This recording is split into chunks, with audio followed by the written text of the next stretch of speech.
Bonjour à tous, je vais vous présenter mon imprimante 3D que j'ai conçue, modélisée et réalisée moi-même. Elle se compose de tiges filetées, de pièces imprimées en 3D. Donc, tout d'abord on a une mini Rambo 1.3 de la Prusa MK2, une alimentation 12 volts 30 ampères standard. On a également le plateau chauffant qui est de la MK2 et on a également un extrudeur qui est celui reproduit de la MK3S. Tous ces éléments composent une imprimante plutôt qualitative, qui permettent de faire des belles impressions. Par exemple, Titanos, si on le voit bien, avec des réglages, de la calibration et un bon entretien, on peut arriver à des résultats vraiment pas mal. Cette imprimante-là, elle peut imprimer jusqu'à 30 cm en hauteur. Je voulais pousser un peu l'impression 3D dans ses retranchements. J'avais une imprimante 3D Prusa que j'avais clonée qui marchait bien. Ça serait cool d'augmenter la taille, vu qu'en soi c'est juste le cadre qui m'empêchait de le faire. Je suis parti dans le projet de réaliser moi-même la structure. Donc je voulais également que ça soit modulable, qu'on puisse changer les dimensions assez facilement. Donc c'est pour ça que tout est fait avec des vis, des boulons, des écrous, ça se serre, ça se dessert. On les place un peu comme on veut. Par exemple, la bobine, on peut la décaler sur les côtés, par exemple, si on veut la mettre dans une armoire. Sur chaque axe, on peut changer les dimensions. On pourrait même changer la hauteur, c'est déjà solide. C'est déjà quelque chose qui tient la route et ça serait un peu inutile de pousser la taille un peu plus, même si en soi ça peut être sympa si vous avez envie de faire une imprimante vraiment géante. Mais en termes de coût et de stabilité, ça sera un peu plus compliqué. Elle est totalement open source, je vous mettrai les modèles sur Thingiverse. Je les ai un petit peu du coup modifiés pour permettre de l'assembler encore plus facilement. Par exemple, j'ai chanfreiné les trous où on met la tige, puisque ça a un peu du mal à rentrer. J'ai déplacé la prise d'alimentation pour pouvoir bien la visser à l'intérieur.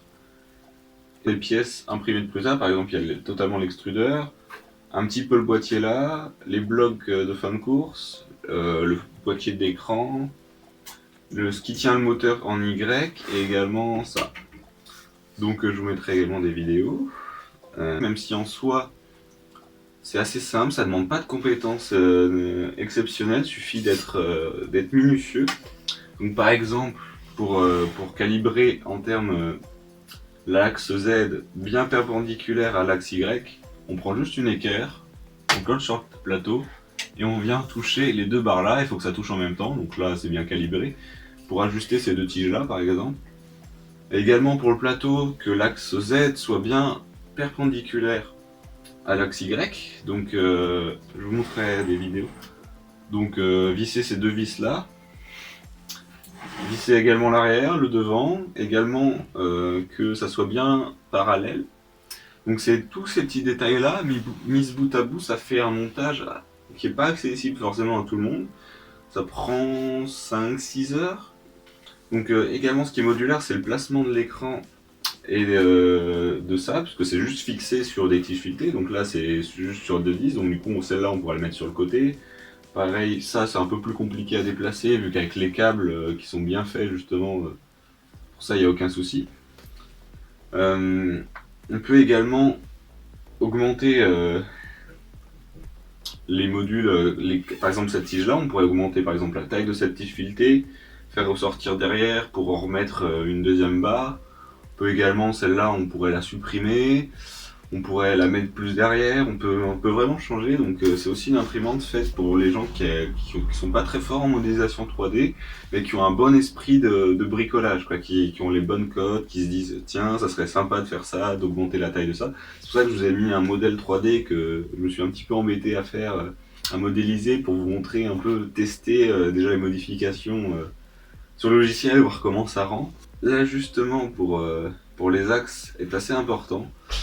Par exemple, ça, faut que ça soit bien la même longueur. Ça, la longueur là doit être égale à cette longueur là. Je vous apprends rien.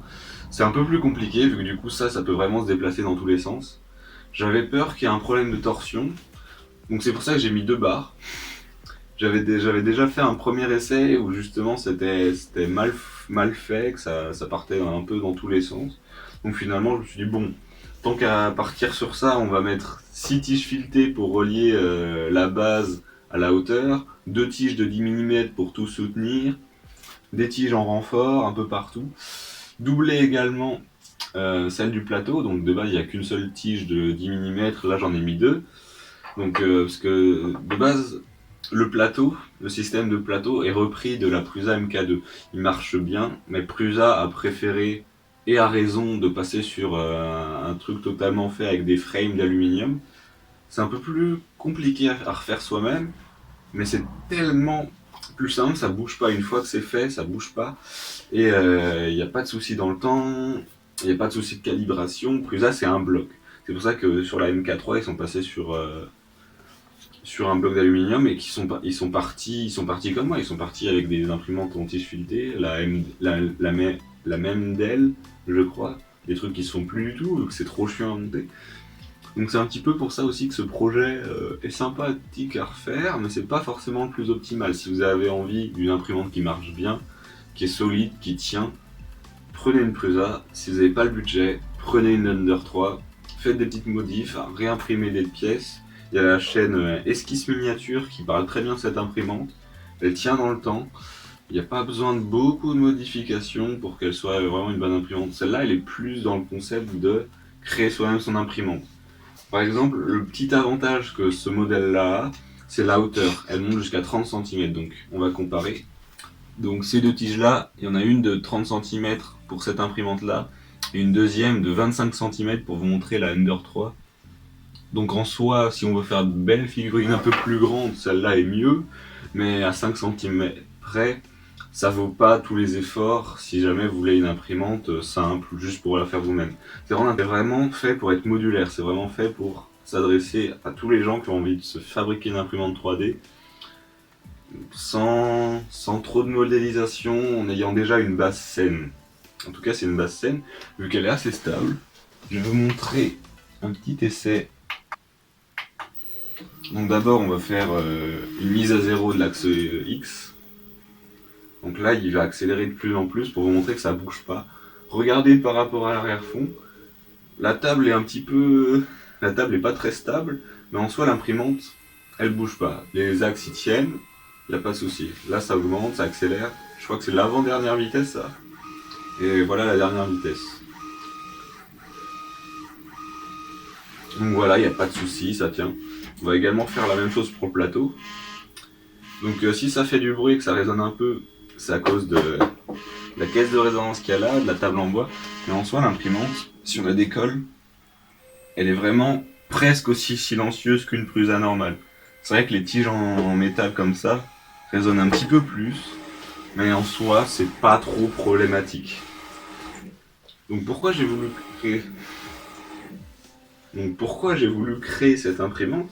Puisque de base, je vais vraiment partir sur quelque chose de pas cher, de simple à faire. Le premier jet, c'était ça.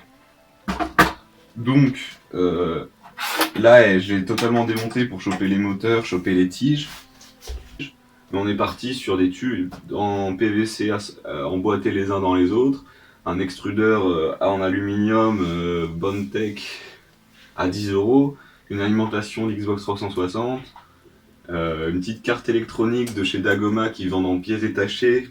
Donc cette imprimante là en soi, elle marche, mais c'est tout ce qu'elle fait. Parce que par exemple, de base je voulais partir sur 20 cm de hauteur, un peu comme toutes les imprimantes du commerce. Finalement, avec la taille du plateau, la taille de l'extrudeur, la taille des fins de course, c'est plus du 12 cm de hauteur. Ça fait un bruit monstre vu que la plaque en métal qui est en dessous, c'est une plaque récupérée sur un vieux PC. Ça résonne. Pareil pour le bois. En soi, c'est solide, ça marche bien, mais c'est pas une imprimante que j'utiliserai tous les jours. Là, je vais essayer de la remonter pour mettre en 0,8 mm, la buse en 0,8 mm pour imprimer rapidement si jamais j'ai besoin d'une pièce de rechange pour mon imprimante. Mais en soi, c'était ça la démarche, c'était de partir sur un truc pas cher. Donc celle-là, elle a dû me coûter aux alentours de 80€, puisque j'ai acheté des pièces en trop sans trop m'y connaître. Donc également, j'ai tout mis sur Thingiverse, sur GitHub pour les dimensions, J'ai même mis un modèle 3D que je me suis embêté à, à faire moi-même.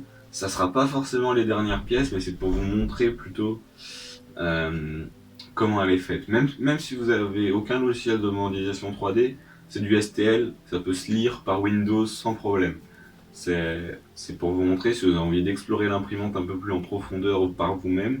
C'est pas l'extrudeur de MK3, je crois que c'est celui de MK2, celui de base, même pas MK2S, parce que je suis parti d'un modèle de MK2 pour le modifier pour arriver sur mon modèle là, que j'ai nommé MKX.